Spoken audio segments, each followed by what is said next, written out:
O voo VASP 169 decolou de Fortaleza, com destino a São Paulo. E aí, com meia hora de voo, mais ou menos ali na região de Petrolina, a tripulação percebeu um objeto luminoso acompanhando o avião à esquerda. Foram registrados cerca de 140 avistamentos de fenômenos anômalos. O mais importante recebido pelas autoridades foi o de um triângulo com cerca de 200 metros. E aí, por volta das 11h30, o radar primário, o radar 24, no setor de Glons, em Bassenge, um radar da OTAN, na base de Bouvechan, detectou o deslocamento desse triângulo, junto a outros 8 objetos menores que apareciam e desapareciam constantemente. A tripulação observou um estranho objeto com 3 luzes rotatórias logo à frente da aeronave. O objeto estava em rumo contrário à aproximação do avião. Foram fotografados vários objetos. A ONU nunca observou um avião. Ela teve contato imediato de 3º grau. Muito grande, parecia um sol. Ele está perseguindo o drone, ela está indo atrás. A aeronáutica não divulga os resultados de suas investigações sobre objetos aéreos não identificados. Ela pegou e bateu assim no meu ombro, embaú, e seguiu o caminho. Contato.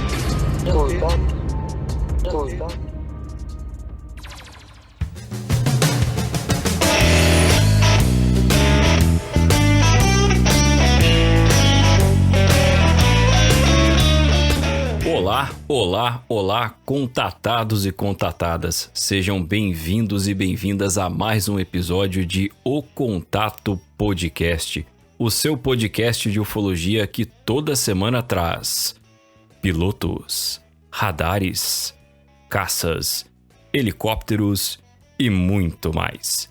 Eu sou Eduardo Oliveira, mas pode me chamar de Edu. E lá em American Airlines, Vinícius Martins, acharam que ele não vinha, né? O comandante Rolim de Americana. Como vai, Vini? Ah, cara, olha, manda bem o rapaz pra fazer a abertura do programa.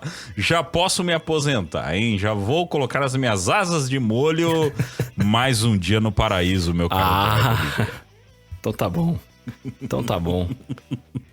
Voltei, rapaziada! Vocês acharam que eu ia abandonar vocês? Não ia não. Mas gostei, viu? Confesso que gostei de deixar aí vocês nas mãos só de Eduardo Oliveira e Gustavo Cornacchione. E hoje o nosso caro Guto não estará aqui conosco. E eu acho que é bom vocês começarem a se acostumar com isso. Porque é uma coisa que a gente já tinha explicado há muito tempo atrás, do motivo principal até Dudu começar a participar com a gente, não só pelo fato de que ele agrega muito ao conteúdo do podcast, mas também nesse ponto de que, pra gente não falhar com episódios, às vezes por algum imprevisto ou simplesmente pelo cansaço.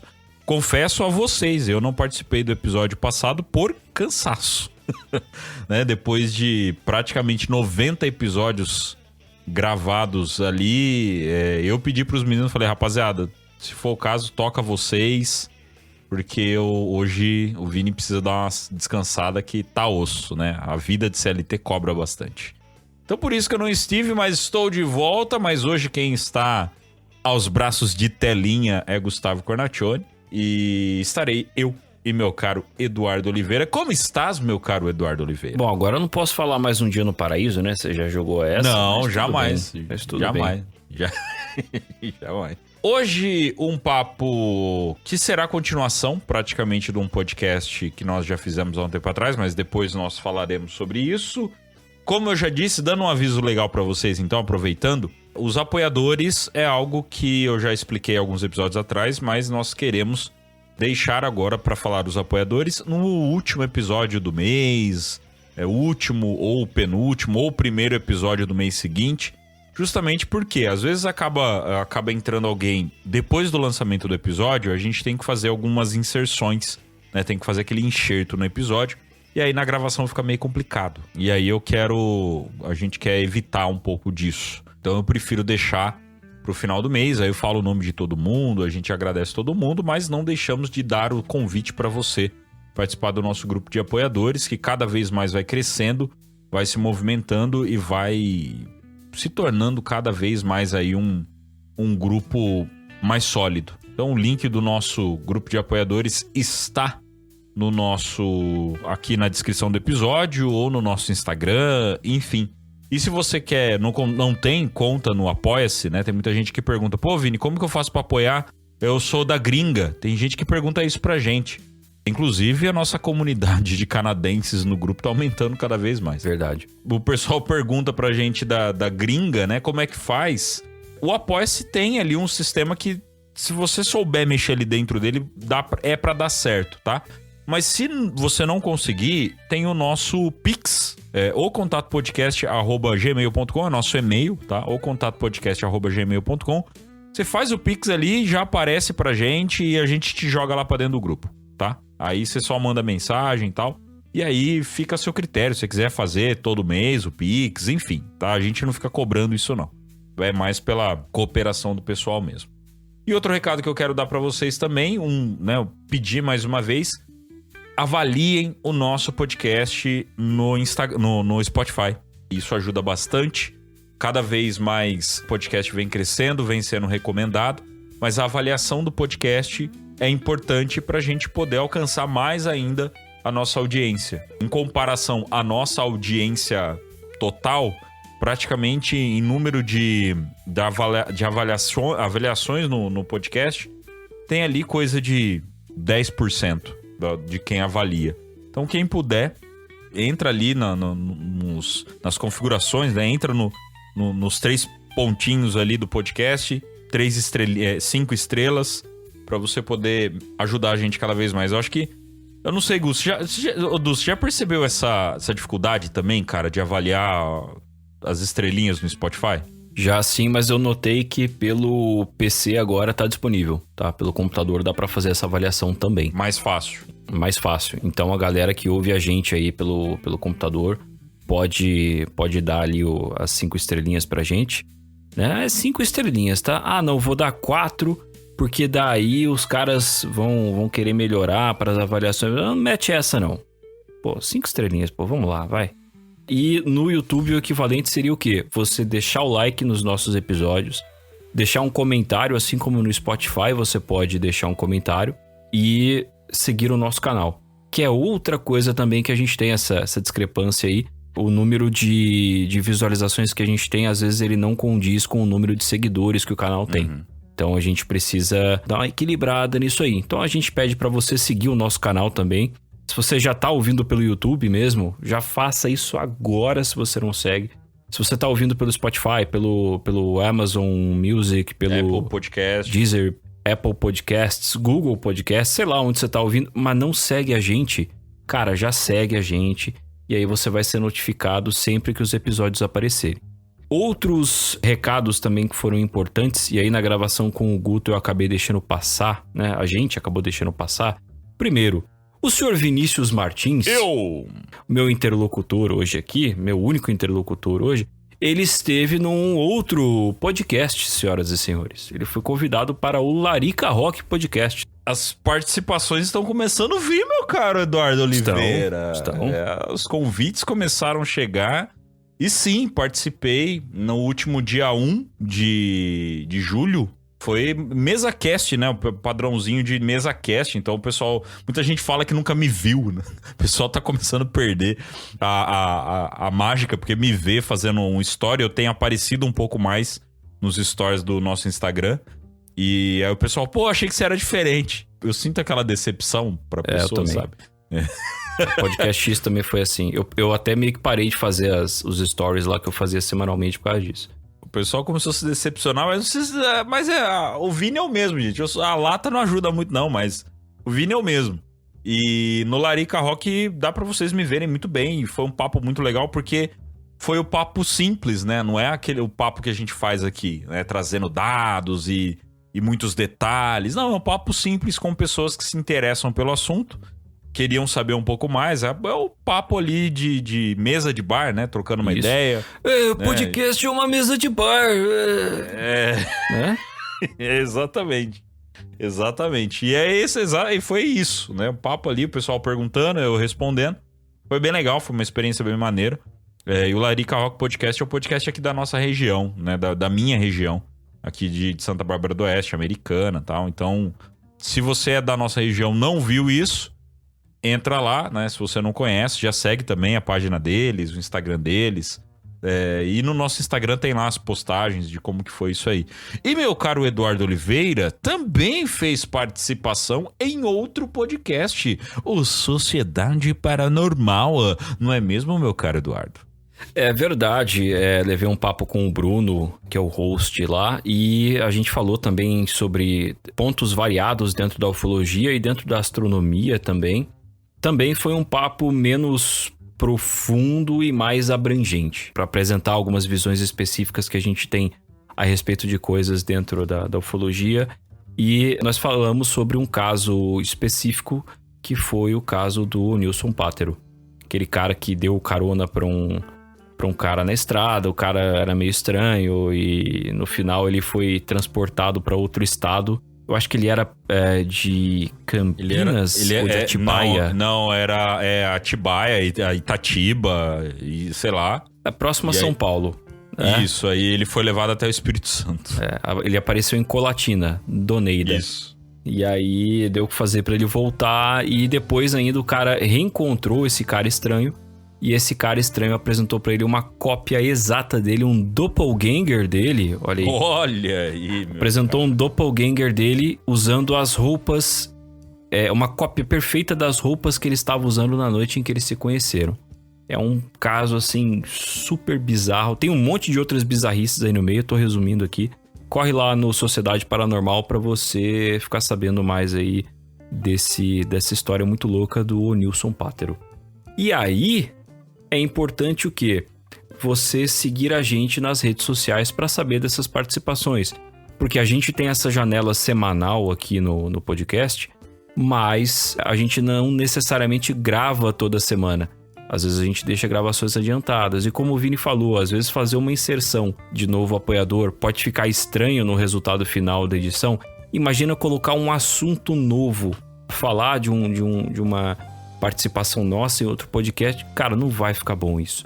Então a gente não tem como trazer isso também na velocidade em que elas acontecem. Então, para você ficar por dentro desse tipo de coisa, segue a gente no Instagram, especialmente, onde a gente posta todas as novidades. Todas as coisas estranhas que o Guto acha, ele posta lá. E também no nosso grupo de apoiadores, claro, a gente passa tudo isso pra você. E haja coisa estranha, tem horas que dá até medo. Eu tenho medo de ver o histórico de busca do Google, do Guto. Eu acho que ele nem usa Google mais, eu acho que nem o DuckDuckGo tem mais, enfim, né? Ele tá usando o Tor lá, enfim, vamos deixar quieto. Mas segue a gente nas redes sociais, especialmente o Instagram, para você ter esse contato mais constante com a gente e ficar sabendo dessas coisas com uma rapidez maior. E claro, no nosso grupo de apoiadores você também tem acesso a tudo isso, lógico. Bom, é isso, meus caros. Vamos ao nosso episódio de hoje. Então, esse negocinho de Nilson Pátero aí me deu eu gosto desse caso, hein, velho? Sei não, se nós não vai contar essa história aqui também.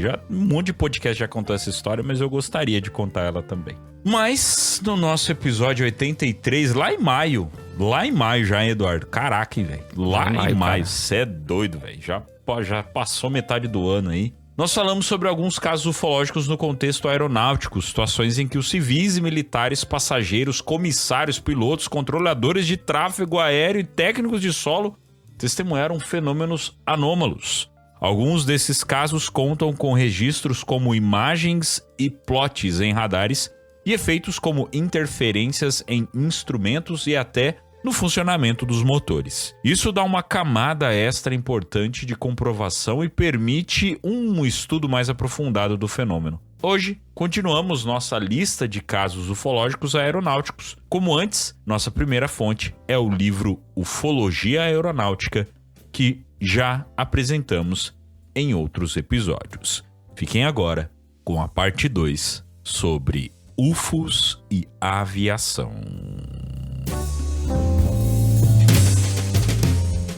Quer conteúdo exclusivo e bastidores do nosso podcast O Contato? Siga a gente nas redes sociais agora mesmo. O link está na descrição do episódio.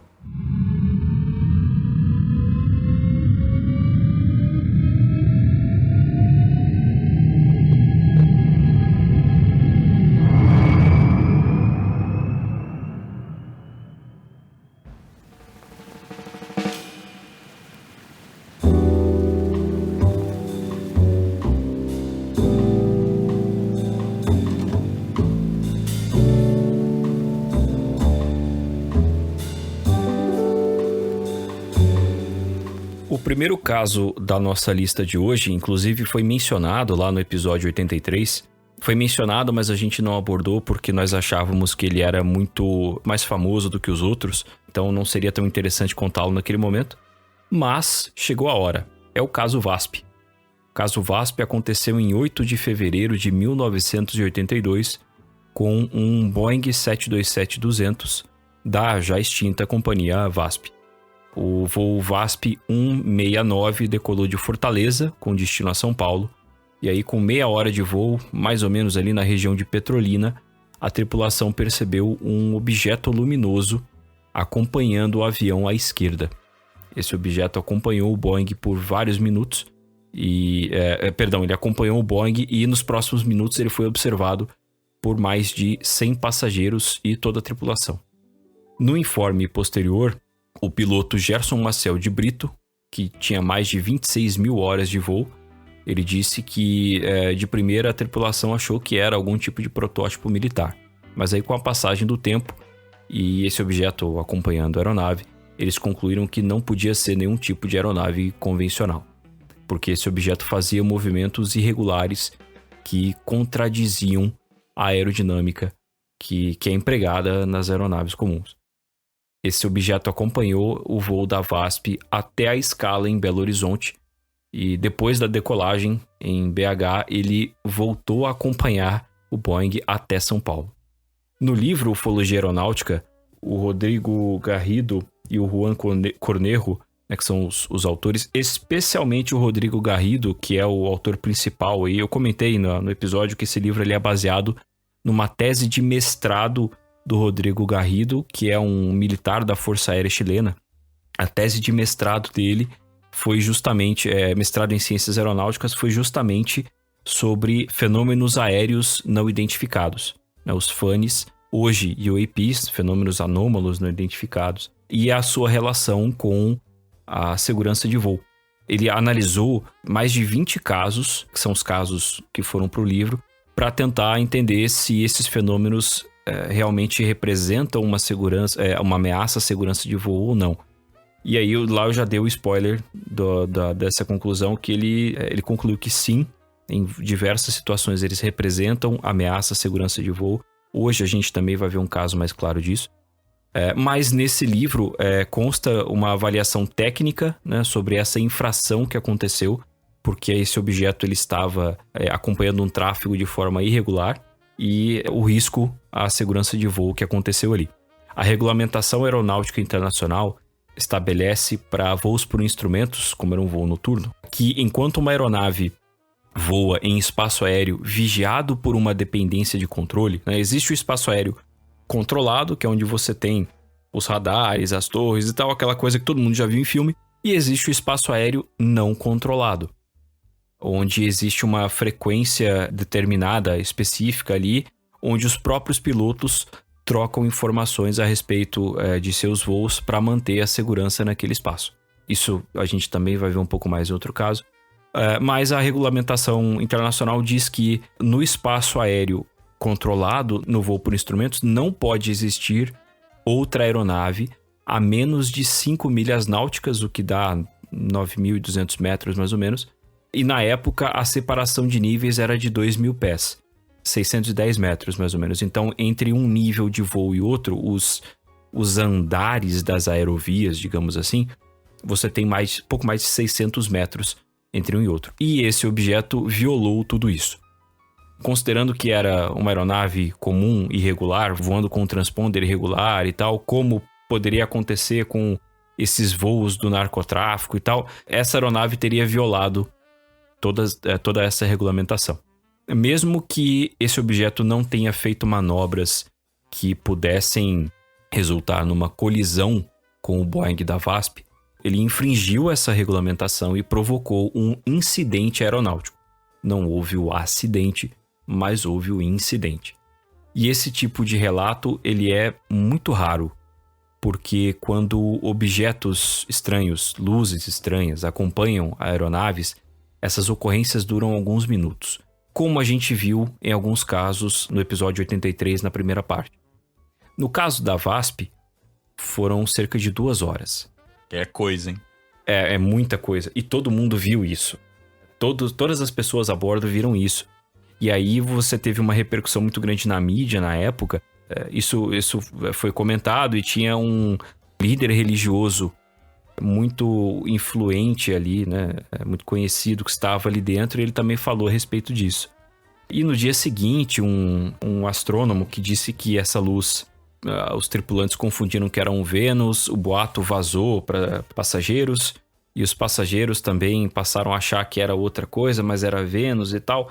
Teve um astrônomo muito renomado que disse isso na época, e se não me engano foi com uma equipe da Globo, e eles passaram isso acho que no Fantástico. No dia seguinte, com condições meteorológicas parecidas, ele fez esse mesmo voo na mesma hora. Uhum. Em um dia, o planeta Vênus não vai se deslocar tanto a ponto de não ser confundido novamente. E aí, Vênus não estava lá. Olha aí. Aí realmente você pode ver que Vênus não estava hoje com simuladores e tal, você vê que Vênus não estava lá. Existem algumas explicações, algumas hipóteses para explicações para isso. Não são todas elas que conseguem explicar, por exemplo, os movimentos que esse objeto fazia, mas uma delas é que foi confundida a luz de navegação na ponta da asa da aeronave. O que, para mim, realmente, do ponto de vista de aviação, não faz tanto sentido, porque se foi confundida essa luz, primeiro, o movimento não é explicado. Não é explicado o fato de que em todos os outros voos dessa aeronave, em condições climáticas semelhantes e horário semelhante, não se viu esse objeto, não se confundiu essa luz. A cor era diferente e também ninguém viu um objeto de outra cor do outro lado, com a outra luz de navegação. Então, né, sempre uma luz vermelha e uma luz verde, e a luz branca no meio. Então, não faz tanto sentido.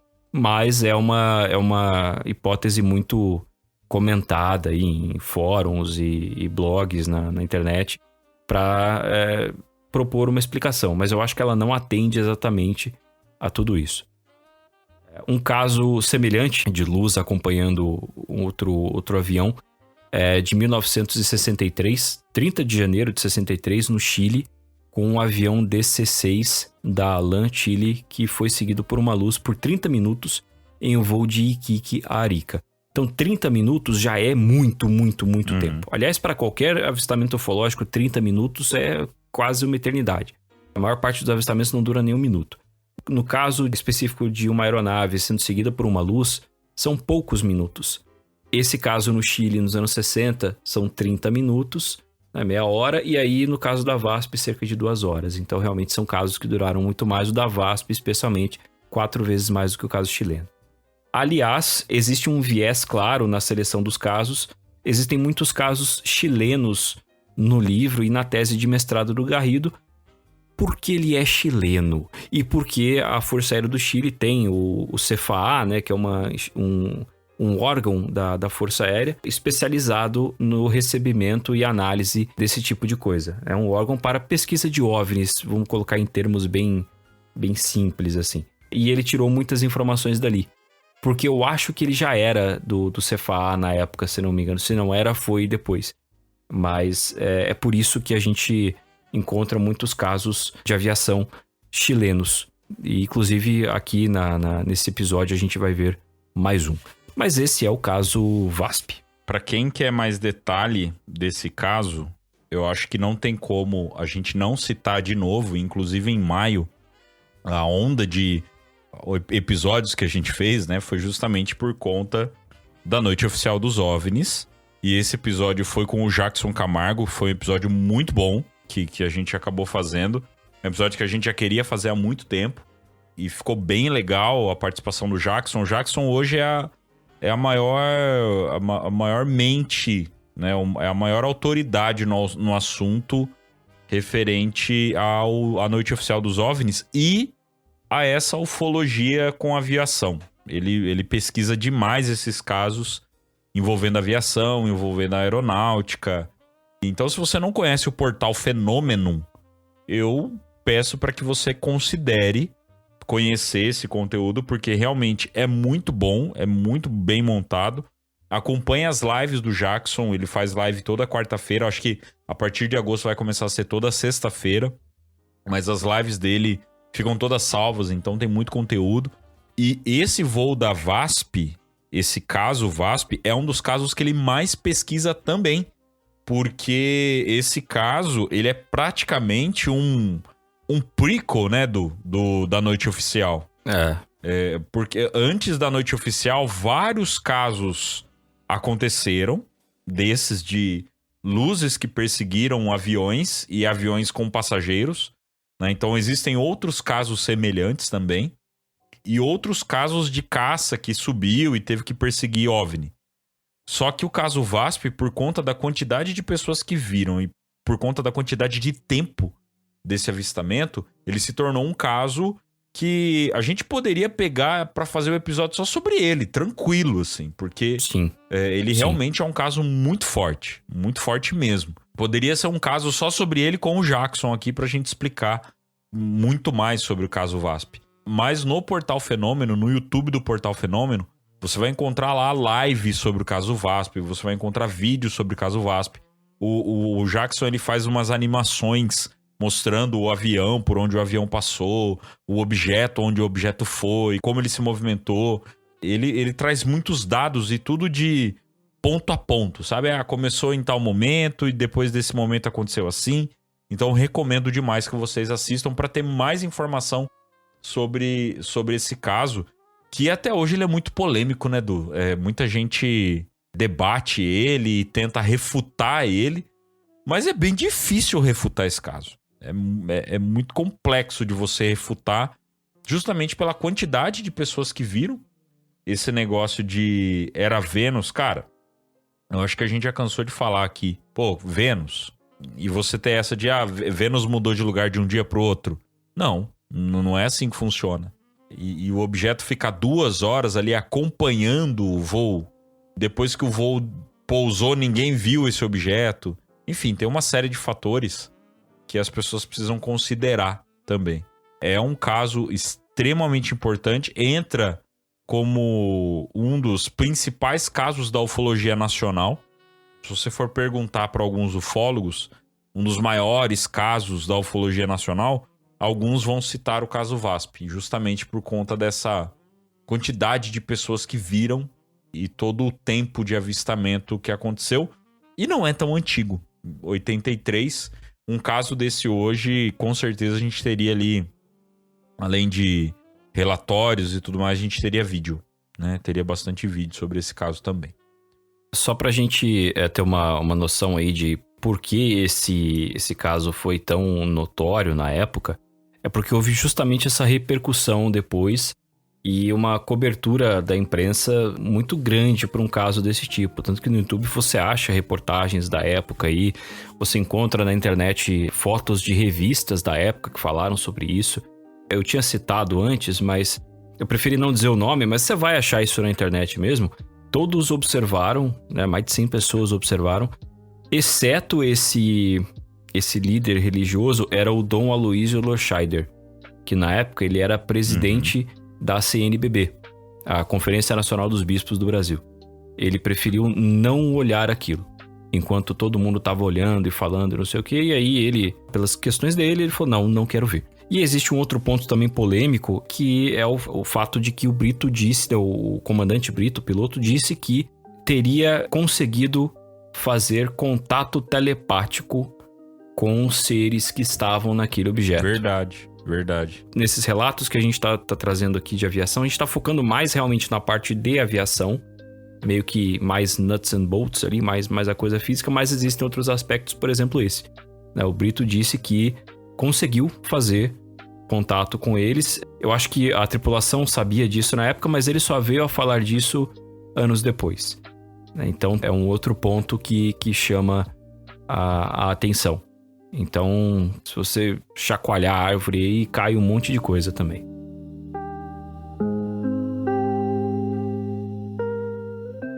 Seu apoio é essencial para continuarmos com o podcast O Contato.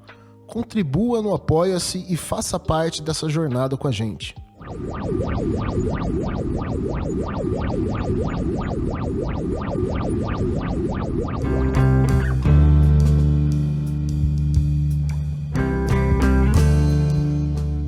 Triângulos belgas. 29 de novembro de 1989.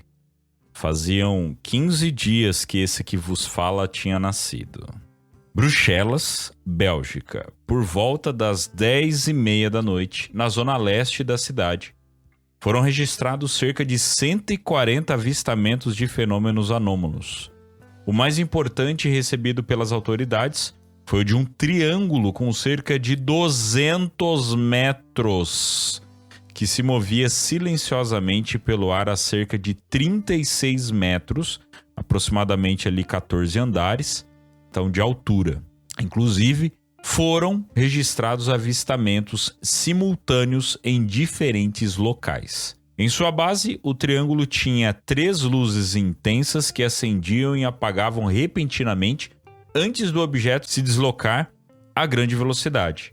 Ele fazia manobras impossíveis para aeronaves comuns, inclusive curvas de 90 graus em raio zero. As autoridades aeronáuticas belgas consultaram a OTAN pela possibilidade de tratar-se de alguma aeronave experimental.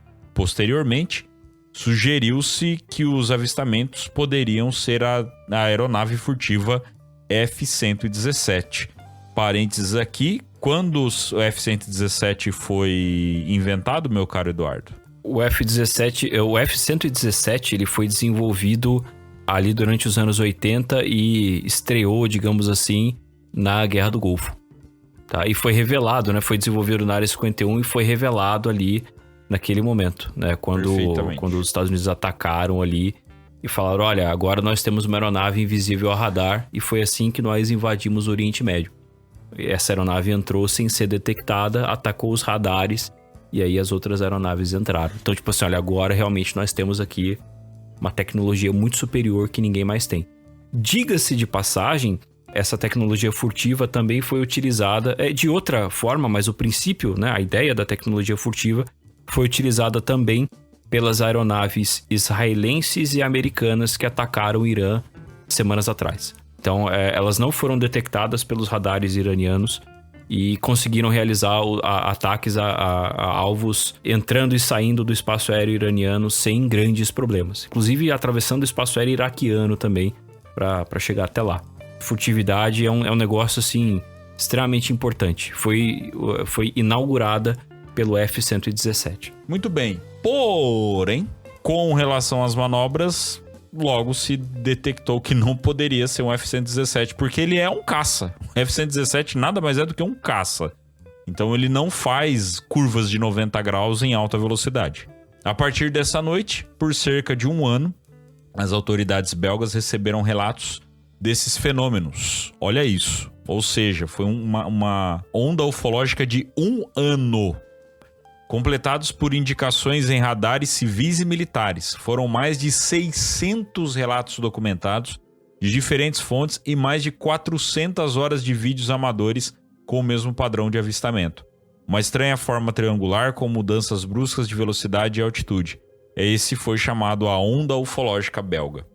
A Força Aérea Belga tentou interceptar esses objetos em algumas ocasiões com caças F-16. E olha que F-16 era um baita de um caça, hein? Ainda é. Mas não obteve sucesso. Ainda é, né? Ele é um dos mais tops que tem, né? Modernizado, né? Ele permanece aí. Ele é o que nem quando o pessoal fala de nível de tecnologia de exércitos no mundo inteiro, né? Do nível de poder de fogo dos exércitos do mundo inteiro, eles medem muito por qual tipo de caça que aquele exército tem, né? Então, inclusive quando começou a guerra do Irã com esse conflito, né? Não vamos chamar de guerra porque não durou muito tempo. Mas esse conflito de mísseis pra lá, mísseis pra cá entre Israel e Irã, fizeram uma comparação em números de quantidade de pelotão terrestre e marinho. O exército do Irã é muito superior ao de Israel. Porém, o exército de Israel tem uma quantidade de caças muito maior que a do Irã e caças F-35. E o que coloca ali num poder de fogo muito maior, né? Então, por conta disso, se considera que o exército israelense é mais poderoso do que o exército iraniano. E o F-16 ainda é um caça muito poderoso. Ele é muito poderoso até hoje. É uma tecnologia ainda muito poderosa. Inclusive eu tenho acho que o simulador do F-16 aqui em casa. Simulador antigo dele. O pessoal jogava no Windows 98 esse simulador. Eu tenho ele na Steam, cara. A Steam liberou esse simulador faz pouco tempo. Ele é MiG-29, F-16, F-22. O F-22 eu lembro, eu joguei. Maneiro. Só pra gente contextualizar, eu falei da furtividade, o F-35 é um caça de última geração, é furtivo. Bom, agora a gente tem aeronaves de sexta geração, né? Então, ele é de quinta. Furtivo. E você tinha esses F-35 sobrevoando Teherã, né? A capital do Irã, e atacando alvos lá, assim, sem ser detectados pelos radares. O F-16, ele não é furtivo, mas ele foi modernizado ao longo das décadas em que permaneceu ativo. É o caça do Águias de Aço. Lembra daquele filme velho? É o F-16 lá. Sim, velho. É uma aeronave muito antiga.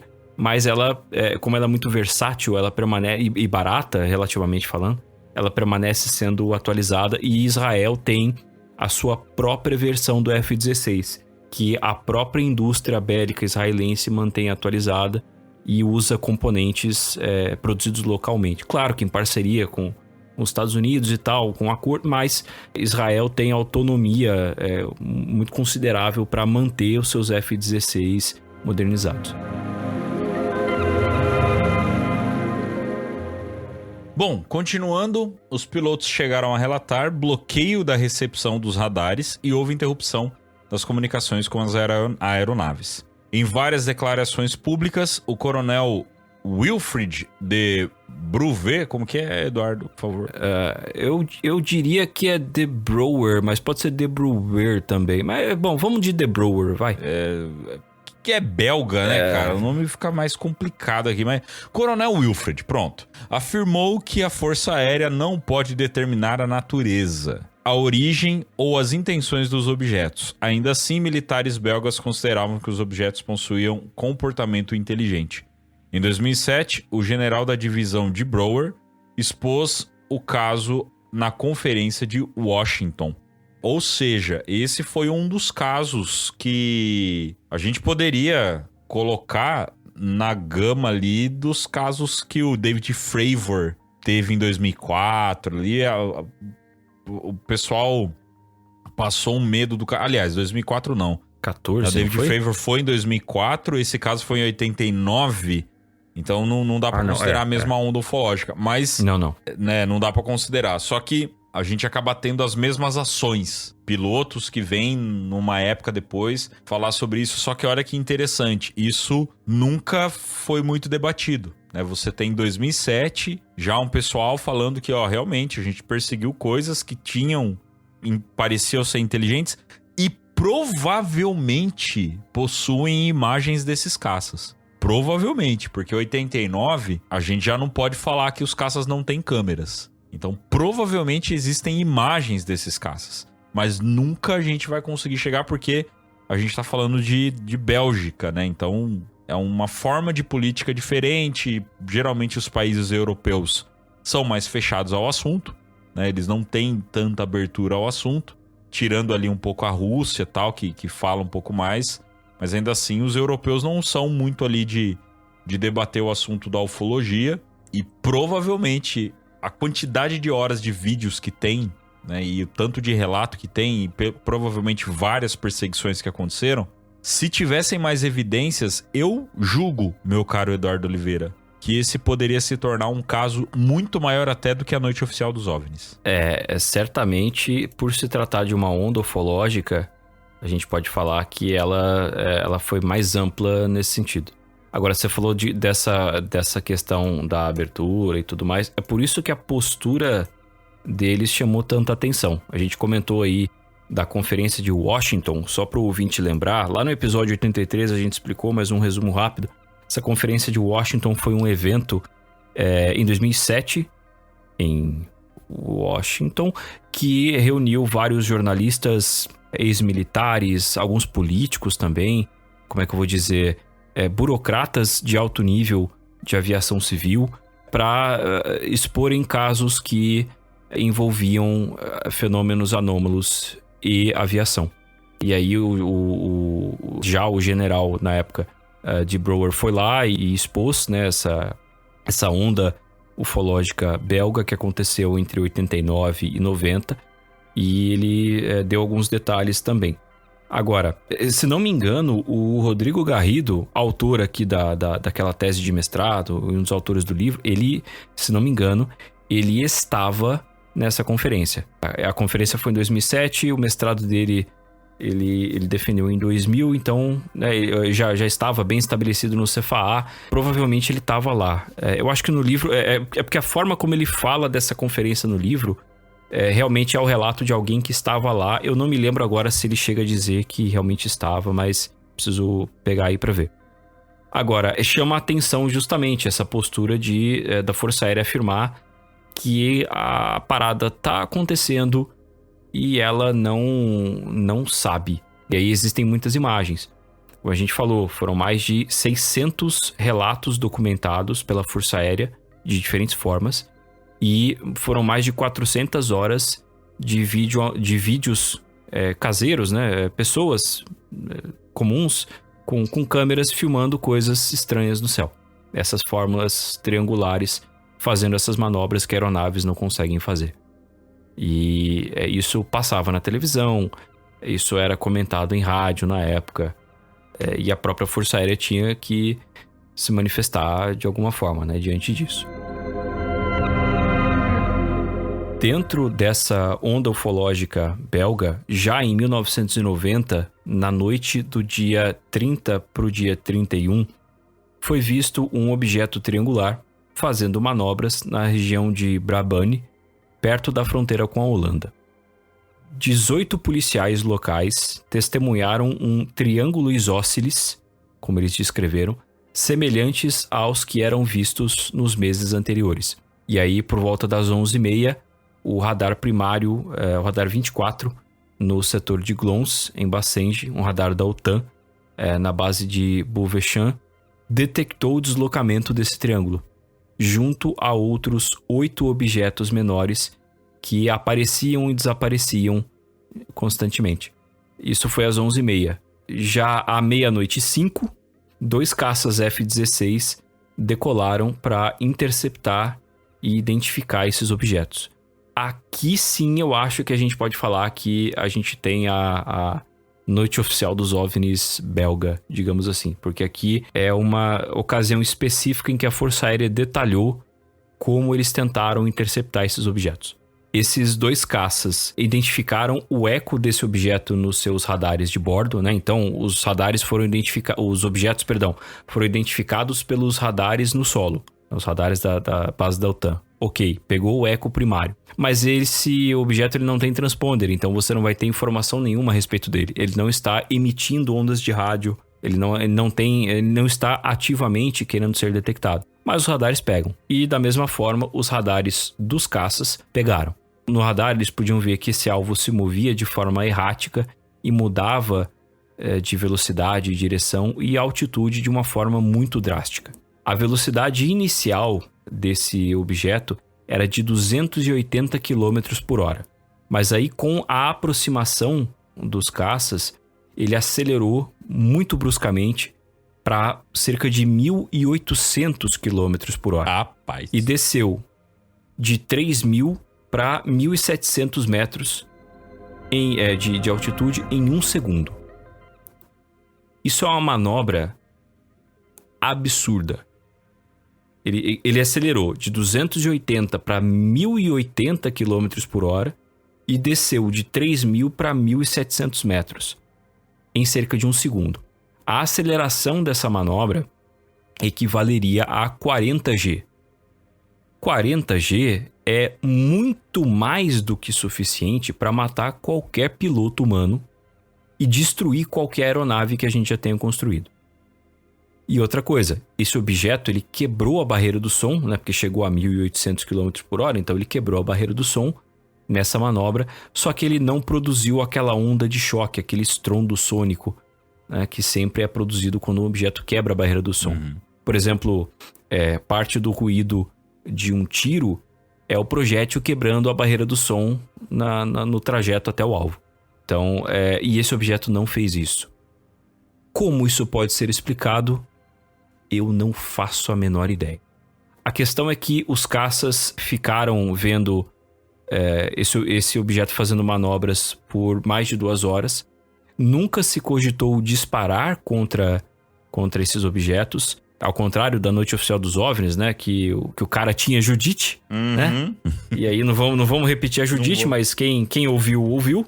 Não se cogitou disparar, até pelo assombro das pessoas que acompanhavam aquilo. Os pilotos, os controladores e os oficiais que comandavam aquela operação. E inclusive pela perturbação eletromagnética que apagou os radares em uma área muito vasta. Justamente os radares que seriam capazes de detectar esse objeto durante essa perseguição, os radares de solo, não eram mais capazes de fazer isso, porque de alguma forma houve uma interferência e eles não funcionavam mais, enquanto aquele objeto ficou fazendo essas manobras. Acho que isso aconteceu com os caças também. Eventualmente, sem conseguir identificar esses objetos e sem poder fazer nada além de olhar, os caças foram chamados de volta para pouso. E aí centenas de pessoas testemunharam esse fenômeno em diferentes cidades, inclusive na capital Bruxelas. Como aconteceu na noite oficial dos OVNIs, em que várias cidades pelo Brasil, um monte de gente viu as luzes, viram os aviões indo atrás, enfim. E aí, na onda ufológica belga, essa foi a primeira vez que aviadores militares puderam estabelecer contato visual com esses objetos. Em várias entrevistas e declarações, o De Brouwer afirmou que o governo belga estava preocupado com esses fenômenos e que investigava de uma forma séria e que eles consideravam que a segurança aérea estava em risco, então era importante investigar isso. Eles não tinham simplesmente como negar, porque as pessoas estavam vendo, tinha o que, 400 horas de vídeo, de vídeos amadores das pessoas filmando, não tem como falar que não tem nada lá. Então eles falavam, olha, tudo bem, a gente está investigando, não sabemos o que é, mas a gente está investigando porque isso é um risco para a segurança aérea. E a gente está fazendo o nosso trabalho. Só que esse trabalho também não é suficiente. A gente pode dizer aí que um reconhecimento público oficial aconteceu no dia 22 de junho de 1990, já ali mais ou menos no fim dessa onda ufológica. A jornalista Marie-Thérèse de Brosses, do Paris Match, ela teve acesso a uma sala de comando do De Brouwer, na época ele era comandante de operações, e ele disponibilizou documentos para ela examinar e divulgar, e também o vídeo do radar de um daqueles caças F-16, que mostra lá o plot, pelo menos até onde foi divulgado, não tinha câmera nesses caças para pegar, e também mesmo que tivesse, 1990, uma luzinha lá e manobra e tal. Não ia ser das melhores. A qualidade da imagem ia ser horrível para os padrões de hoje, pelo menos. Não seria tão diferente de tantos outros vídeos que a gente tem por aí. Mas pela natureza da detecção do radar, aí já é interessante, né? E aí tem o vídeo do scope, né? A tela do radar ali, de um dos caças. E você tem lá o plot fazendo manobras e o caça indo atrás, enfim. Lá em 2007, em Washington, o De Brouwer disse que foram recebidos vários relatos de incidentes entre aeronaves civis e os tais triângulos negros. E após o fim dessa onda de avistamentos, eles concluíram que não existia mais um risco maior para as operações aéreas, embora existisse ainda, isso na avaliação dele, né, na época, existisse ainda uma tensão semelhante à de um conflito bélico em diferentes comandos militares e terminais aéreos, porque um voo comercial, por exemplo, podia decolar e podia encontrar ali durante o voo alguma coisa que não deveria.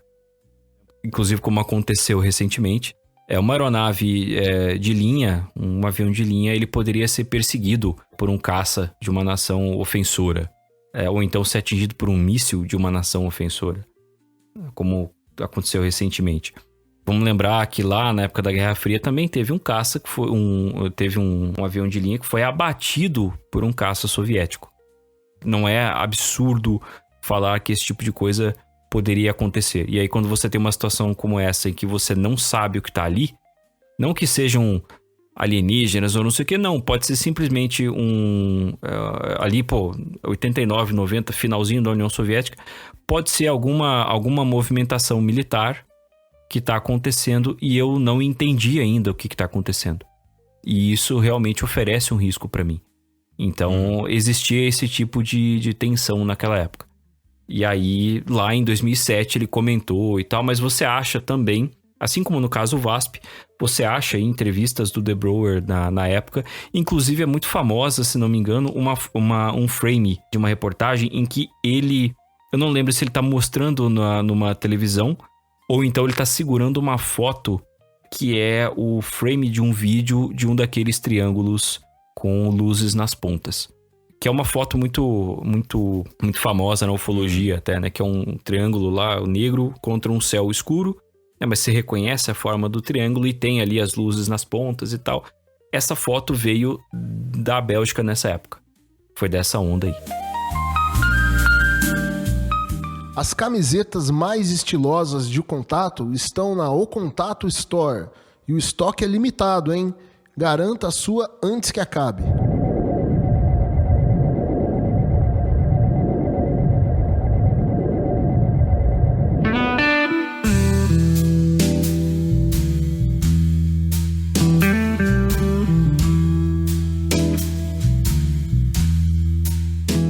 Agora a gente vem para mais perto, vamos falar dos nossos hermanos. Argentina, 1995. Esse caso já foi citado inclusive por Carlos Alberto Machado em uma das suas participações aqui com a gente. Aconteceu na Argentina em 31 de julho de 1995. Às 7h30 da noite, um Boeing 727 da Aerolíneas Argentinas, voo 674, estava para pousar em Bariloche quando houve um apagão de energia de eletricidade na cidade. A cidade apagou, simplesmente. Com o equipamento de emergência no aeroporto funcionando, o pouso foi autorizado a prosseguir por instrumentos. No trecho final da pista, a tripulação observou um estranho objeto com 3 luzes rotatórias logo à frente da aeronave. O objeto estava em rumo contrário à aproximação do avião. Houve então queda de energia nos equipamentos de emergência com o apagamento das luzes da pista. A tripulação foi forçada a desistir do pouso antes de chegar à altitude mínima estabelecida na norma da aeronáutica.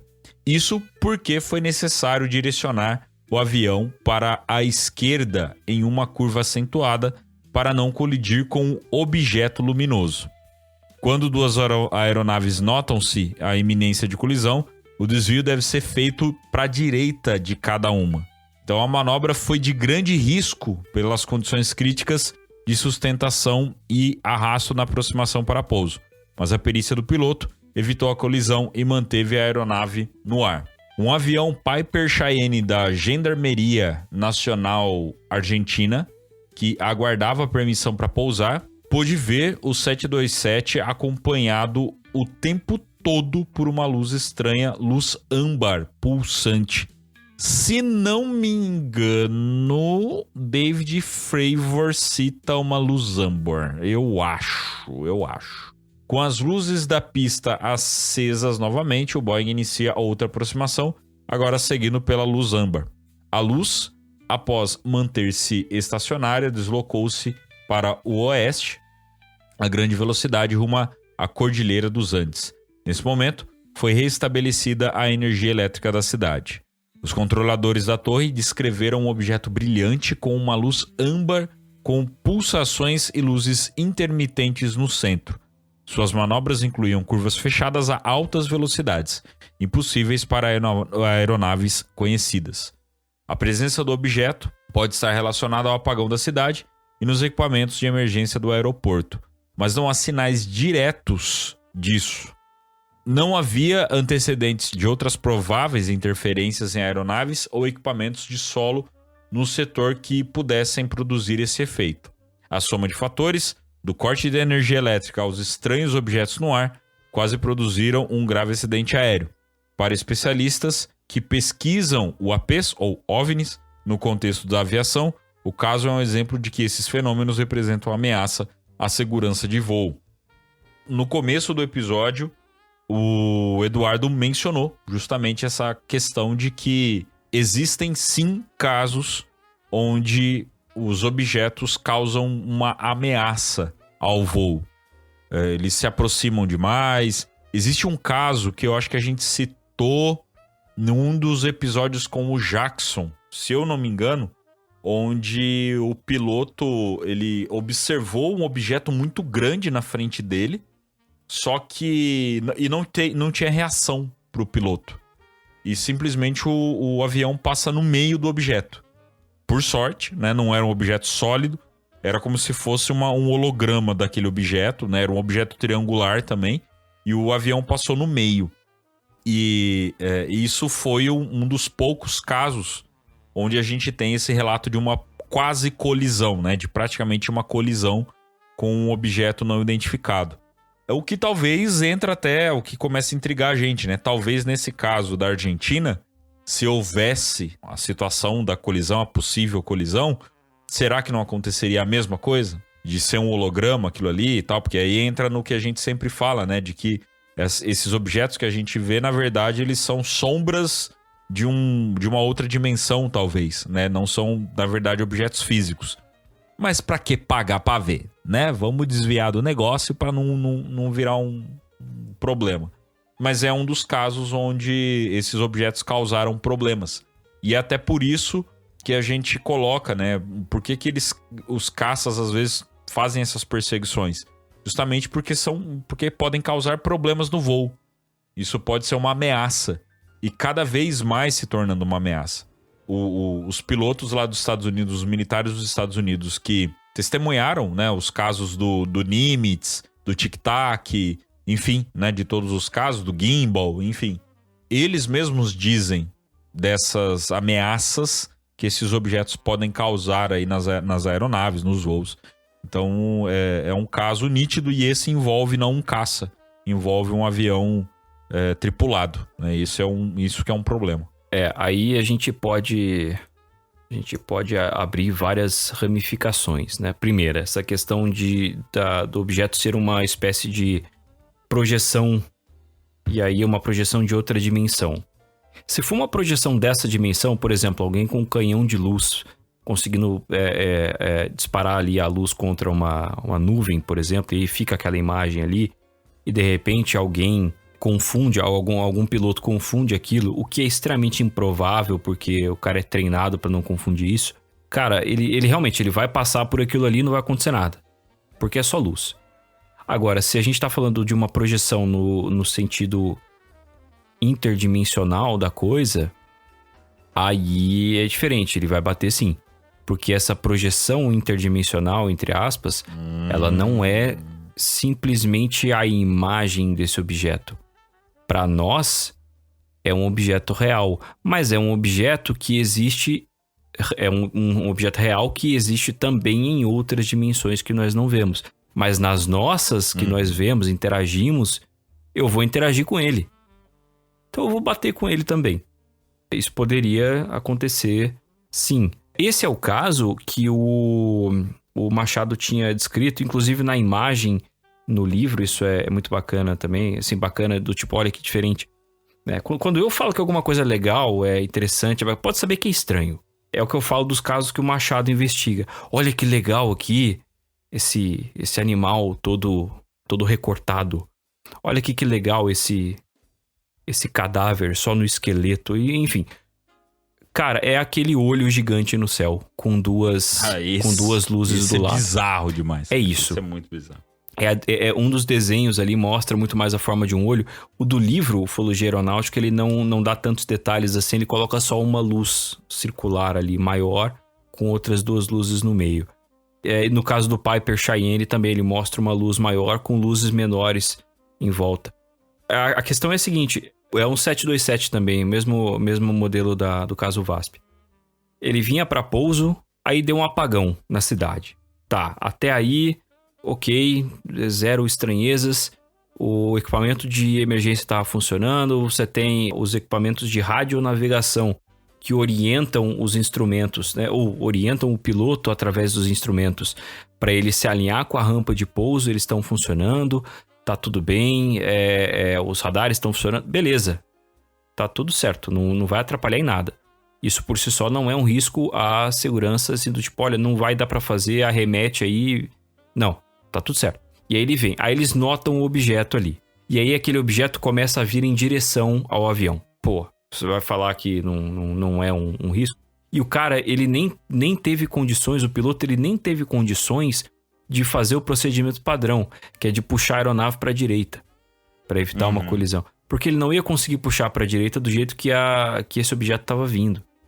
Então ele puxou para a esquerda, o que foi também incomum, né? Ele teve que fugir do procedimento aí e teve que arremeter, né? Teve que desistir do pouso antes de uma altura mínima. Eu me esqueci o número agora, mas na norma aeronáutica existe uma altitude mínima em que o piloto pode arremeter, porque isso garante que a tripulação tenha uma boa visão da pista, por exemplo, caso seja necessário pousar visual. Então é mais ou menos, eu tô simplificando muito, se alguém aí da aviação que conhece a norma aeronáutica mais a fundo, trabalha com isso, quiser deixar nos comentários, por favor. É aquilo que a gente falou em um episódio recente também, todo conhecimento passado de forma realmente a agregar é sempre muitíssimo bem-vindo. Mas simplificando, existe uma altitude mínima que o piloto precisa ter ali, uma altura mínima da pista, para poder realmente arremeter. Ele nem conseguiu chegar a essa altura, porque o objeto poderia colidir antes. Ah, mas a gente não sabia se ia colidir ou não. Cara, na hora aquilo tá vindo pra cima de você. Você não pode simplesmente acreditar que no último momento ele vai desviar, ou que aquilo vai passar pela aeronave como se fosse uma fumaça, qualquer coisa assim. Não. Então ele arremeteu. E enquanto tudo isso acontecia, o fornecimento de energia elétrica de emergência também foi cortado. E aí isso não tinha nenhum precedente. Claro que tudo isso é planejado para não acontecer. E aí imagina-se que pode ter a ver realmente com a aparição desse objeto. E aí você tem a aeronave da gendarmeria, né? A tripulação também viu a luz estranha acompanhando o avião até o pouso. Depois esse objeto foi embora para a Cordilheira dos Andes. E aí quando o objeto foi embora, a energia de Bariloche voltou. Estranhamente, assim. Então é muito fácil pra gente estabelecer uma conexão entre essa luz e o apagão. Tanto o apagão da cidade quanto o apagão do backup ali do aeroporto, né? do aeródromo. Então, mas a gente não tem uma indicação direta disso, só pra gente esclarecer realmente.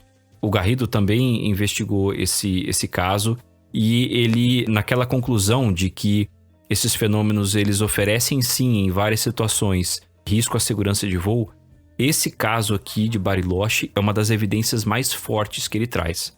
Esse caso ele dá um dos maiores argumentos para ele chegar a essa conclusão. Existem situações em que não existe risco, sim, mas quando acontece numa frequência suficiente para um risco de uma colisão, por exemplo, ser considerado, aí realmente passa a ser importante. E é isso que ele defende na tese e no livro.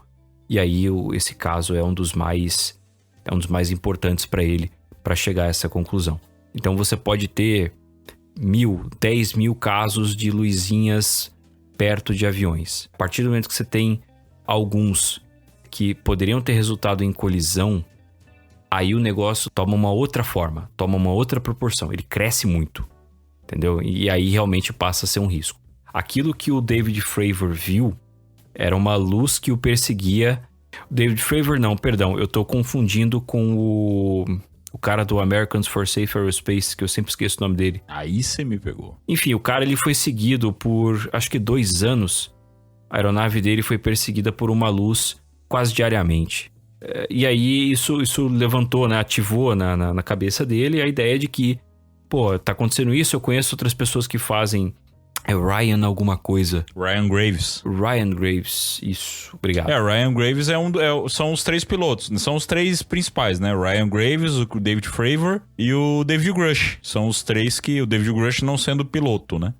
Mas o Ryan Graves é o outro que foi no Congresso, fez juramento e tudo mais. Aí se for pra citar outro aeronavegante aí, eu citaria a Alex Dietrich, que tava com David Fravor. Ela tava com ele ali eu não me lembro se no mesmo F-18 ou em outro F-18, na mesma situação, alguma coisa assim, mas ela também... Ela acaba tendo menos aparição midiática, mas quando ela aparece, ela tem falas assim que são muito, muito importantes. A piloto, né? Ah, sim, ela foi... Ela não tava junto com o David Fravor, ela também testemunhou o tic-tac. Ah, sim. Ela também testemunhou o tic-tac. Num outro voo, ela também testemunhou o tic-tac. Ela não fez juramento no Congresso, por isso que ela nem aparece muito, não falam muito dela, e ela também não fica falando porque ela não chegou a fazer esse juramento, ela não tem aquela proteção da lei, né, pra ficar falando a torta e direita, mas ela também é uma piloto que fazia aqueles voos junto, na mesma época que o David Fravor e o Ryan Graves faziam, ela também fazia, e ela também testemunhou não só o tic-tac, mas as aparições diárias que eles falavam que todo dia tinha um avistamento de alguma coisa. Aí eles falam da luz âmbar, se eu não me engano. Eles falam do...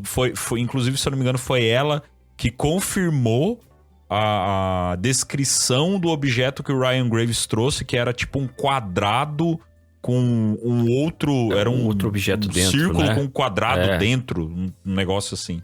Então foi ela que confirmou isso, né? Então realmente são pilotos que começaram a trazer, e eles também são bem enfáticos nisso, né? De que é perigoso, é muito perigoso, é uma ameaça aos voos. Sua opinião é importante pra gente. Curta, comenta e compartilhe este episódio para nos ajudar a crescer ainda mais.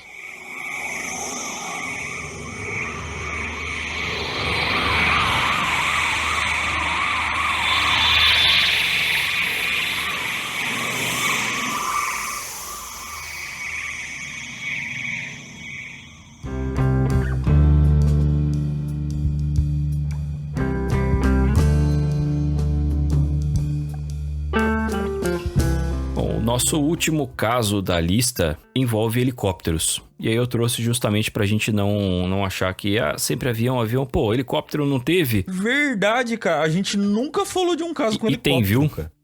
E tem. Inclusive tem um caso nos Estados Unidos que é muito legal porque ele teve interferência nos instrumentos eletrônicos e analógicos da aeronave.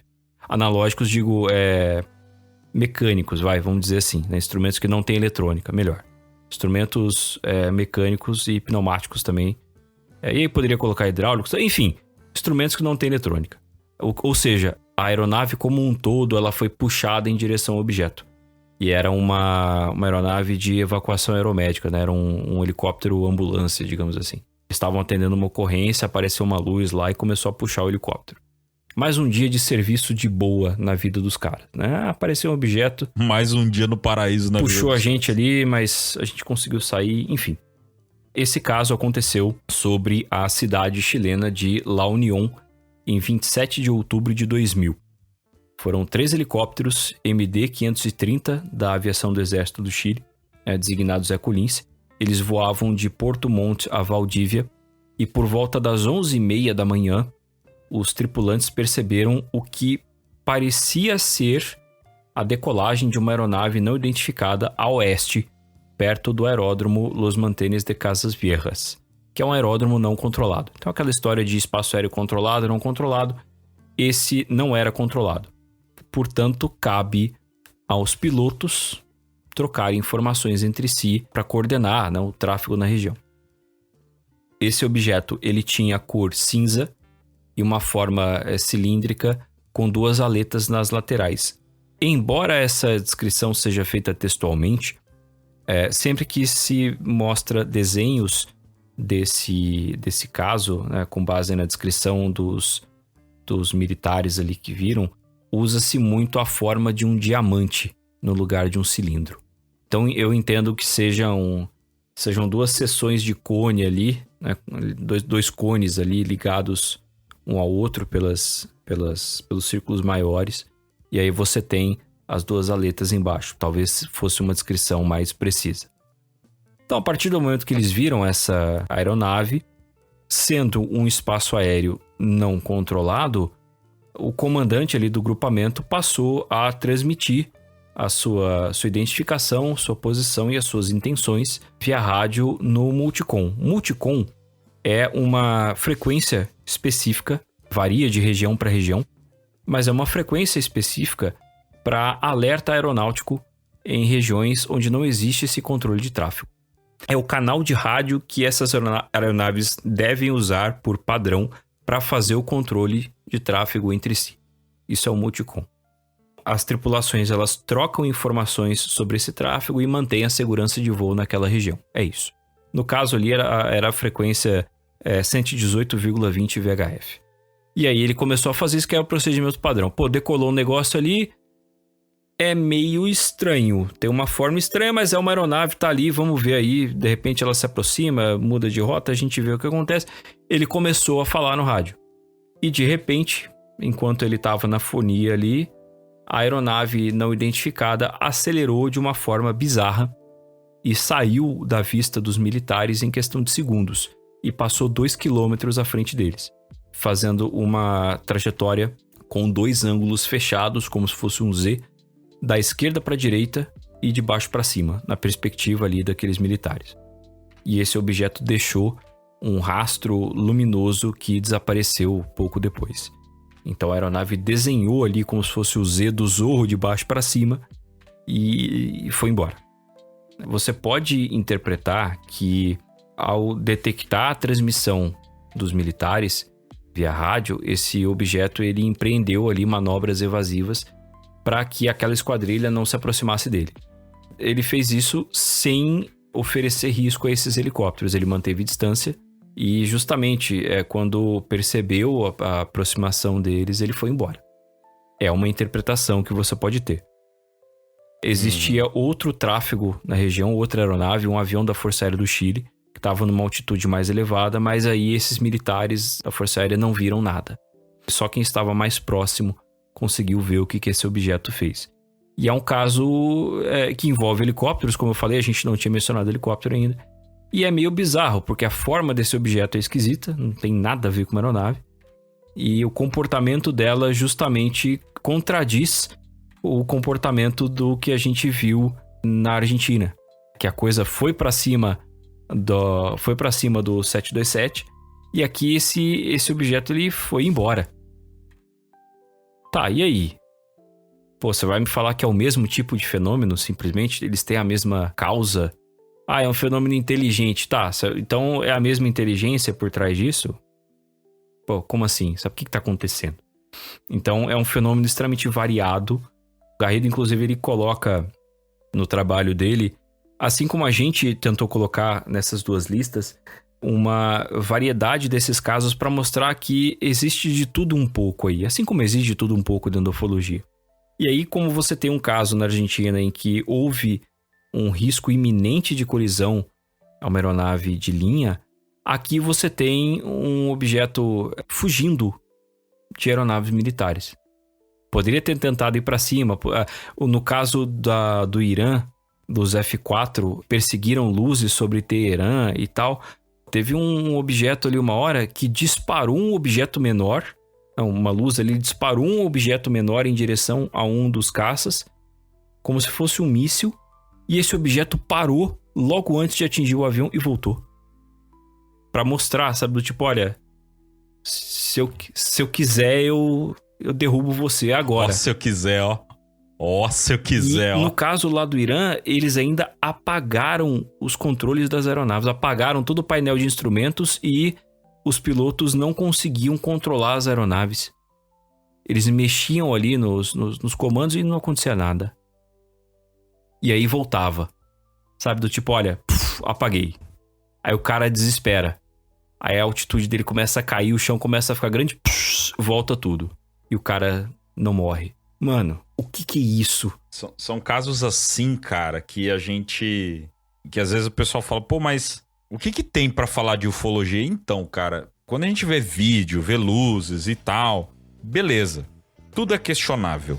Mas quando você entra nesses relatos de piloto, de radar e objetos que fizeram movimentos, assim, absurdos na frente dos pilotos, não dá pra falar que é puramente da Terra.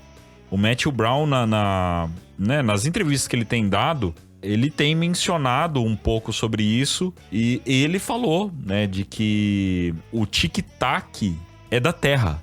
O tic-tac é da Terra. Então, se a gente chegar numa conclusão de que esses objetos que fazem esses movimentos absurdos, que desafiam totalmente a física, desafiam o piloto que vai estar dentro dela, porque a gente não consegue entender como que se alguém pilota aquilo ali, lá dentro, vai estar vivo. Como que isso vai ser da Terra? Na nossa cabeça isso ainda não faz sentido. Ou viagem no tempo, enfim. Mas é uma das coisas que o Matthew Brown trouxe nas entrevistas dele. A gente chegou a citar o nome do Matthew Brown no finalzinho do episódio do Harold Malmgreen, né, com o Flávio. E assim que a gente tiver mais informação sobre o Matthew Brown, nós vamos fazer um episódio sobre ele, porque ele trouxe muita informação justamente sobre esses casos de aviação, do que pode ser, enfim. E você vê um relato desse com helicóptero é interessante justamente pelo fato de que dessa vez não foi pra cima, mas ainda assim assustou, porque imagina o piloto olhar um objeto e esse objeto fazer um movimento que ele não espera, e muito menos estando no helicóptero, que teoricamente para uma manobra evasiva ele é um pouco mais complexo para fazer um tipo de manobra evasiva. Imagina se esse objeto vem pra cima e ele não tem o que fazer, ele não ia ter o que fazer. Mas ao contrário, o objeto somente observou e se afastou. É a hora que a gente começa a questionar, será que estão estudando? Será que estão brincando com a gente? Noite oficial dos OVNIs, nenhum objeto ameaçou piloto nenhum. Só ficou ali brincando com os pilotos, fugindo. Alguns tentaram se aproximar ali, mas tentando talvez uma comunicação, mas nenhum deles mostrou ameaça. E aí a gente tem o caso da Argentina, que o objeto... Não sei se demonstra uma ameaça, mas demonstra que não estava muito preocupado em proteger as vidas humanas. Então, é muito curioso. E quando fala de caso envolvendo aviação, é onde o papo fica muito mais sério. Porque você não está falando de uma pessoa e uma pessoa na casa dela que teve uma experiência. Você está falando de militares, você está falando de pessoas capacitadas, você está falando de mais testemunhas e falando principalmente de relatórios. Porque esses pilotos depois eles têm que fazer tudo relatório, tem que tudo emitir relatório referente ao que aconteceu. Então são casos que fazem realmente a gente pensar que algo de errado não está certo. E aí eu acrescento a questão da... Eu não vou dizer impessoalidade, mas o fato de que você tem detecções... Me faltou a expressão correta agora, mas detecções não humanas. Cara, ficou muito bizarro isso, deixa eu explicar. Anômalas. Não, assim, é que não que o que seja visto não seja humano, mas é que quem detecta não é humano, entendeu? É um aparelho. Né? Então aquela história de que a ufologia é construída em cima de relatos. Essa frase, a ufologia baseada em relato, ela é utilizada por muita gente da ufologia para defender a importância do relato. Eu, particularmente, eu interpreto essa frase, a ufologia baseada em relato, para mostrar como a base da maior parte do que se diz na ufologia não é tão forte quanto as pessoas acham. O relato, como a gente já tá ficando careca de falar aqui, o relato de uma pessoa refere-se à experiência dela. E as experiências são extremamente subjetivas. Agora, uma foto a gente começa, né? Porque não depende de ninguém contando a história. Um vídeo não depende de alguém para contar a história. Ah, é um borrão, você filmou Vênus, aí você abre um outro patamar de discussão. Mas a partir do momento que você não precisa confiar em alguém, e aí a gente não tá nem entrando na seara da índole. Vou trazer uma novidade aqui para os ouvintes. Seres humanos ocasionalmente mentem. Ah, ô louco. Ah, às vezes sim, Tá de cara. brincadeira. Às vezes sim. Ô louco. De vez em quando só. Decepção. De vez em quando. É claro que uma pessoa ela pode contar uma história dessas de má fé, sabe? Na intenção, sabendo que aquilo é mentira e tá propagando aquilo e por algum motivo ela quer contar essa história mentirosa. Tá bom, isso pode acontecer. Mas também pode acontecer uma pessoa contar uma história que ela julga verdadeira, mas não necessariamente a experiência que ela teve para contar essa história reflete algo que aconteceu na realidade. A impressão que ela teve de alguma coisa pode ter sido alterada para a percepção dela e é totalmente diferente da realidade, sabe? Seja a estimativa de tamanho e velocidade de um objeto, e os seres humanos são péssimos para estimar esse tipo de coisa. Por isso que a gente precisa de instrumentos para isso. Se o ser humano fosse bom em estimar a velocidade das coisas, o teu carro não tinha velocímetro. Começa por aí. Uhum. E um avião, então, imagina. Eu lembro até hoje que uma das primeiras frases das apostilas de aviônica da ANAC, pelo menos as que eu usei para fazer os cursos na época, hoje já foram atualizadas, mas certamente dizem a mesma coisa. Diz lá que instrumentos são necessários porque o ser humano tem percepções subjetivas e as suas capacidades, alguma coisa, não são suficientes. Quer dizer, tipo, a percepção humana, os sentidos humanos, eles não são apurados o suficiente e não são confiáveis o suficiente para que você possa fazer coisas sem instrumentação.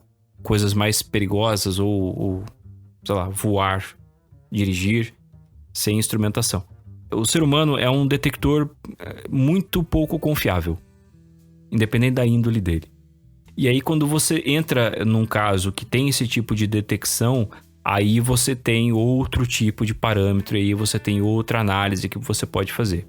Casos de aviação, por motivos óbvios, costumam ser esse tipo de caso. Caso VASP, a gente teve dezenas, né, mais de 100 pessoas, mais de 100 testemunhas. E outras aeronaves também viram aquela luz que o pessoal do voo da VASP estava vendo. Outros casos você tem detecção por radar. Caso lá da Holanda, tem a filmagem do scope lá e o objeto fazendo umas paradas muito estranhas lá e tá detectado. Aquela história de que se for imagem, se for um holograma, uma projeção, se é uma projeção simples, ela não vai aparecer em radar. Então aquilo é um objeto físico. Ah, mas é de outra dimensão. Tá, mas nas nossas dimensões ele é um objeto físico. Se você for lá e botar a mão, tua mão vai parar. Tua mão não vai atravessar. Senão não ia aparecer no radar. Sabe, aí você entra em outro tipo de conversa. E aí você tem uma proximidade maior com parâmetros científicos, por exemplo. Você tem a possibilidade de, como a gente teve aqui, uma tese de mestrado só sobre casos de UAPs aí no quesito da segurança aeronáutica. Olha como isso é específico. O cara fez a análise dos casos focada na segurança de voo. Isso é muito específico, cara. Isso só é possível porque existe esse nível de confirmação independente de pessoas. Porque os instrumentos das aeronaves detectaram coisas. Porque você teve, por mais que seja independente de pessoas, quando você tem muita gente vendo alguma coisa, aí passa a ter uma validade maior. Você tem registros em vídeo, mais de 400 horas lá na Bélgica. Casos que envolvem a aviação não só envolvem pessoas que são mais capacitadas, embora ainda sejam subjetivas, elas são um pouco mais capacitadas, mas eles são mais instigantes, pelo menos para mim, porque eles envolvem esse tipo de detecção que não depende de seres humanos subjetivos. Seres humanos, subjetivos, né? Porque todo ser humano é subjetivo. Então, é por isso que é importante, entendeu? E aí, se a gente pudesse ter outros países tendo a mesma abertura que o Chile tem, a gente sabe que a FAB tem uma abertura até certo ponto, mas tem coisas que rolam ali que eles não divulgam. Marinha, Exército, nem se fala. Se a gente tivesse outras organizações como o CFA pelo mundo, e aí o Jackson até chegou a comentar isso no episódio lá da Noite Oficial dele, né, Noite Oficial do Jackson. Pô, o CFA é o quê? É um órgão que é mantido pela FACH, né, Força Aérea Chilena, mas ele é composto por militares e civis. E aí você tem pessoal técnico de aviação, você tem engenheiros, você tem físicos, você tem meteorologistas. Para o meteorologista, de certa forma, seja um físico também. Você tem, cara, cientistas cientistas e engenheiros de várias disciplinas ali que são necessárias para você investigar esses casos com as informações que você tem. Até para julgar se as informações são adequadas ou não. São as pessoas adequadas para fazer isso. Tem psicólogos que avaliam as testemunhas. E tudo isso é feito em parceria dos militares com a sociedade civil. E depois isso é aberto para escrutínio público. Então imagina, cara, se outros países começassem a fazer isso. Que tipo de conhecimento nós não teríamos a respeito desses fenômenos e de outras coisas também, outros conhecimentos sobre fenômenos naturais, por exemplo, que podem surgir desses relatos. E claro, qual seria o impacto disso na segurança de voo? Por exemplo, que tipo de norma aeronáutica poderia ser alterada por conta desses estudos? É meio que uma divagação, mas é uma divagação mais pé no chão, assim. São coisas que poderiam estar sendo feitas e traria benefícios a muitas pessoas em diversos campos, mas aí o segredo ele fala mais alto. Conspiração fala mais alto. Então a gente acaba não sabendo. Talvez até nem os caras por trás disso. E aí a gente fica nesse pinga-pinga de informações muito escassas de vez em quando. E muitas vezes elas nem são suficientes pra gente fazer uma interpretação como essa que o Garrido fez aqui. Um cara com o gabarito dele e da equipe que ele tem. Não sei se ele tá no CFA ainda. Mas a equipe que o CFA tem, por exemplo, se pegar às vezes documentos que são divulgados por organizações aí pelo mundo, eles podem julgar que aquilo não é suficiente para fazer uma análise mais profunda. Mas para o público, bom, aí também é diferente. Deu uma divagada aí, mas eu acho que deu para entender.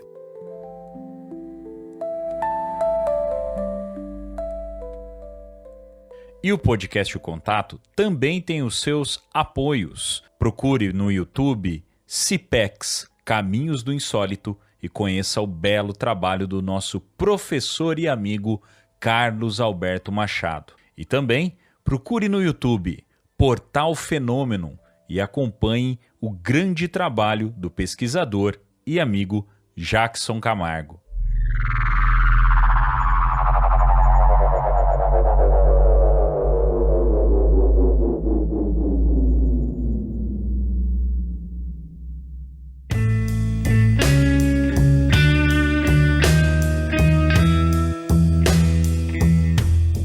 Muito bem, então, meus caros, tá aí mais uma parte da história sobre a ufologia e a aviação. Odu, tem mais coisa nesse livro aí? Cara, ele examina 27 casos, se não me engano. 26 casos, perdão. São 26 casos que ele examina. E o livro tem a descrição do caso, a análise aeronáutica propriamente dita.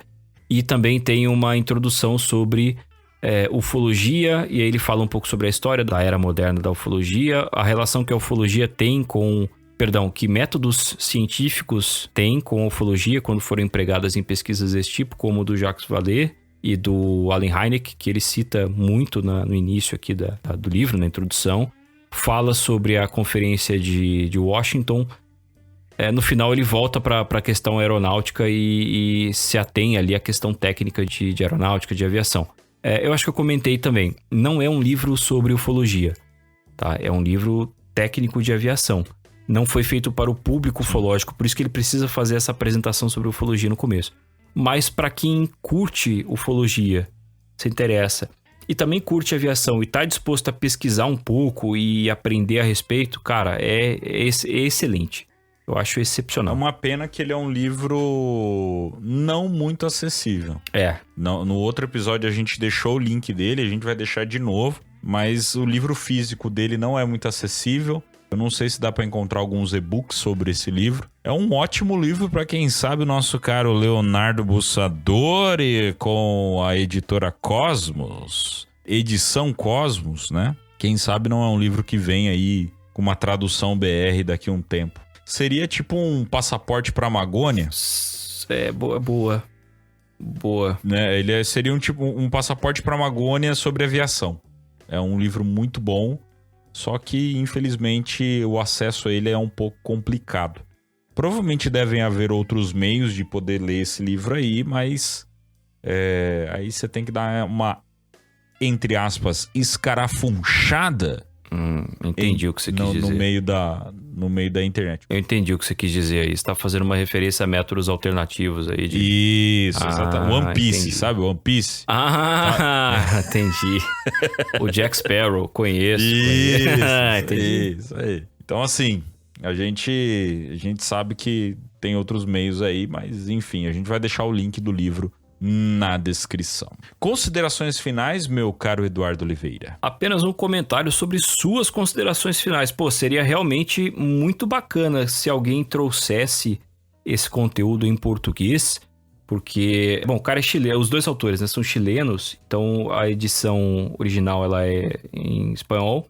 Teve essa edição em 2012 em português, não me lembro se teve outra.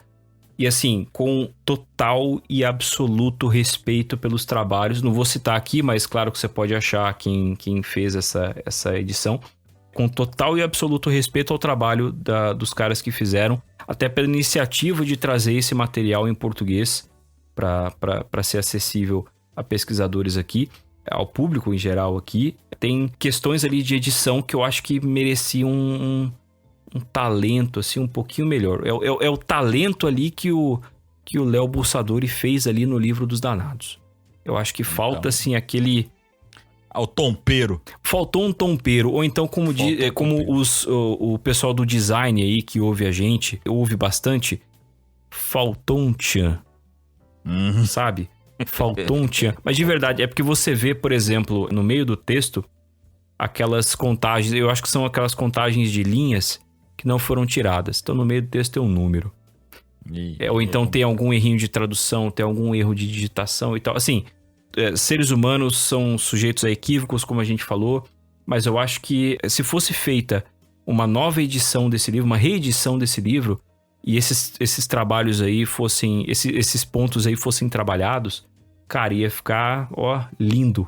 Ia ficar lindo demais. Quem sabe, talvez, alguém aí como um Léo Bussadori, não vou dizer ele, mas alguém com talentos e recursos, interesses semelhantes ao de Léo Bussadori possa olhar para esta singela obra, notar a sua importância a todo o público de interesse aeronáutico e ufológico lusófono, possa aí, quem sabe, trabalhar em uma edição nova desta tão importante obra que eu não canso de citar desde que eu entrei nesse podcast, cara. Realmente, assim, é um livro muito bom. Eu acho que merece aí uma reedição. Então, meu caro Eduardo Oliveira, você pode até, como o Léo Bussadori é seu conterrâneo aí, quem sabe, leve-o, convide-o a uma cervejada, quem sabe? Opa. Né? E aí, dá aquele papo reto pra poder, quem sabe, convencer o homem a colocar mais essa grande obra aí.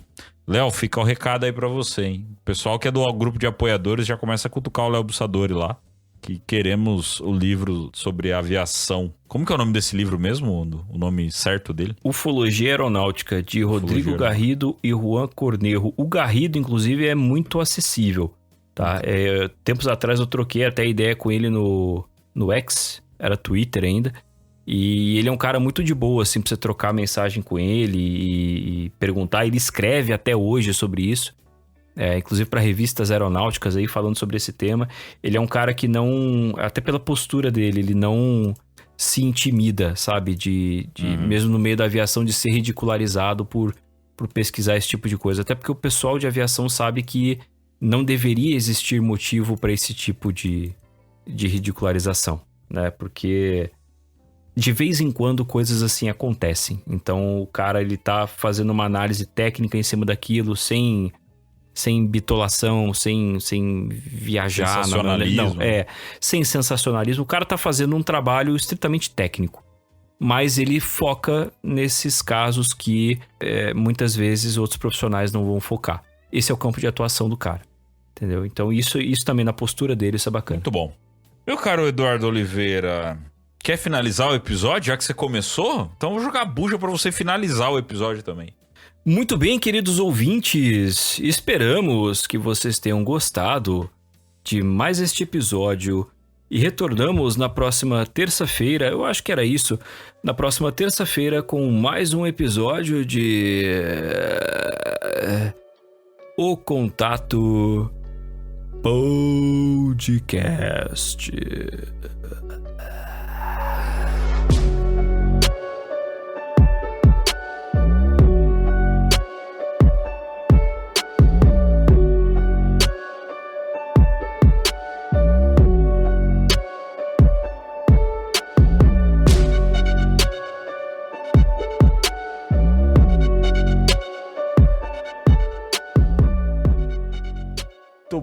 Muito bom. Muito bom isso aí, cara. Isso aí. Eu vou ficar apresentando nada. A cada 5 episódios eu vou ficar sem gravar nada. Chega. Ai.